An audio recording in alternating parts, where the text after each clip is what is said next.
What's going on, everyone? Seth Miranda here with Fernando Martinez. And we've got the new FPV drone from DJI, the Avata, which is a brand new design, not just from the drone, but from the headset and controller as well, which you got into.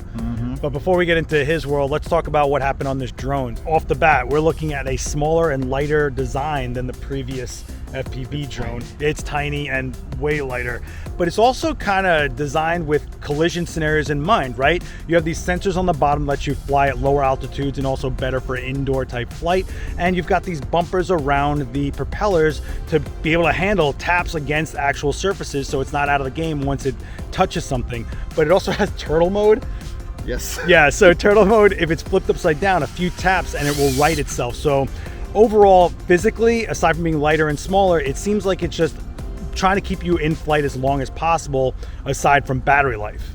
And the video specs are not too shabby either. Yeah, inside we're looking at 4K 60 internal, right? But transmitted out, you've got up to 1080p at 100 frames per second max with a bitrate of 50 megabits per second. Now that transmission is 10 kilometers max with a 30 millisecond delay, which is great with H.265 video. So I think you're doing pretty good, but yeah, we're not just going to talk about resolution here either. I mean, we've got some stuff going on in this new headset. Well, the same transmission that we've seen on the other drones, except that the module here is so small. It's got to be half the size, I'm going to say. It has to be half the size. It's got half the antennas too. It has half the antennas. This is so small, and you know, I didn't have a problem with the weight of the previous model. Yeah. But this one, you kind of forget you have it on.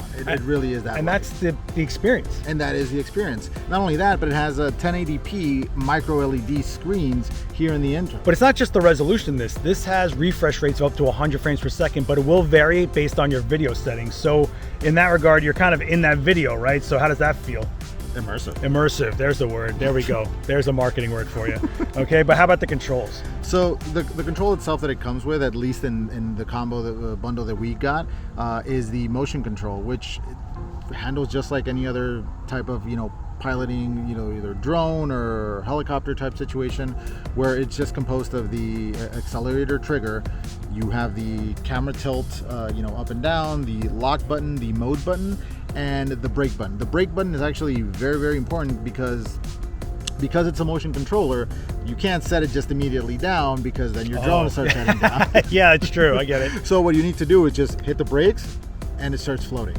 And then you can just like set everything down or whatever you need to modify, and it'll just stay in place with the brake button. What's also been impressive to me is that this is 2-hour battery life on this. So let's say you are going through batteries on the drone, which we are finding about 18 minutes of flight time. So a few batteries and you're still on the same charge on the headset and the controller. So the only thing you need to do is have 2-3 batteries on the thing, switch them around, and these guys are still going to hang in there with you. Yeah, and the 18 minutes, that's a long time, man. I gotta say. Especially for this type of drone, for sure. Yeah, absolutely. So we're gonna do a little bit more flying with it, see what we can get with it, and you guys can sit back and watch all the footage of it.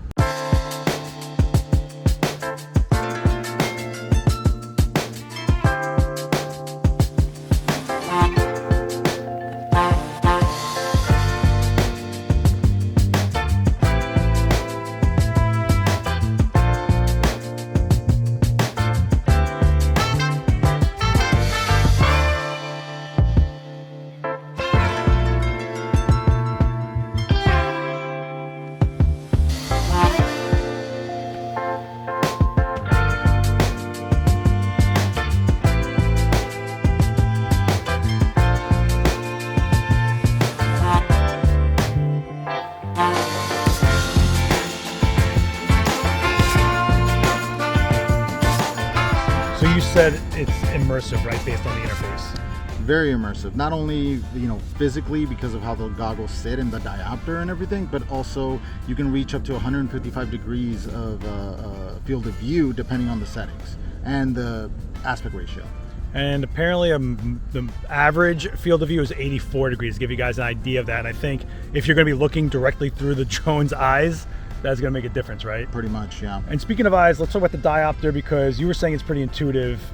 Yes, I mean, so you have these like swivels to find the separation within it, and then to be able to focus, you just turn the same switch. Yeah, so the settings, the range on that, just so you guys know, is +2 all the way to -8. So if that means anything to you, there you go, the numbers. So Because how many people are gonna know? Go on. I know. Another cool feature of the goggles too is this touchpad, which not only can you touch, tap to go forward, but also, swipe up and down and go through the menus. But is it intuitive? It's pretty intuitive. I mean, just like any modern piece of software, as soon as you start going through it, it just feel very natural.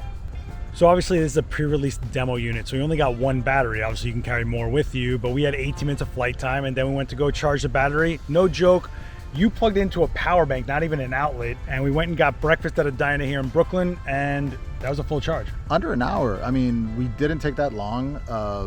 The power bank had power delivery, and it went very, very fast. Shout out to Mike's Diner, by the way.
I think they're going for this more nimble, sportier type of FPV drone, which is what a lot of people are familiar with, especially from the previous model. And I mean, they're getting there for the couple of hours, not even, that we've been playing with it. It is very intuitive. It is definitely, for somebody who's starting, you don't have to build every single piece and learn how to solder. I mean, this is getting you there way faster as an intro. So it takes down the intimidation factor pretty heavily, right? We're talking about a drone that is a little bit more mindful of collision, and it's got longer flight time to keep you out there for more experience, and it's just easier. You're not gonna put together a ton of pieces like Fernando just said, right? So let us know what you guys are doing with FPV drones out there down in the comments. And if you have any questions for me or Fernando based on our experience using it today, let us know down in the comments as well. Don't forget to like, share this video around, hit subscribe, plus the bell to get notified when we put out more videos like this. DJI, thanks so much for letting us take a crack at the Avata, and we'll see you guys next time. Later.